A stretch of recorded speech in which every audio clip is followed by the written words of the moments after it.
म्हणे बळजबरी हे सगळं झालं. मग मला वाटलं काहीतरी कामाचं सांगायला म्हणून मी लक्ष देऊन ऐकलं. मग म्हणाली की मी आई वडिलांच्या पुढे नाही जाऊ शकले. सॉरी बरं, मी तुझी नाही होऊ शकले. माझ्या मनाच्या विरुद्ध माझं लग्न लावून टाकले.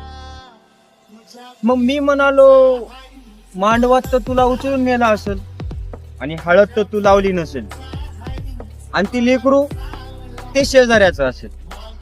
ते सगळं काही तिनं शांतपणाने ऐकून घेतली. कुणीतरी आले असं म्हणून फोन स्विच ऑफ करून टाकले.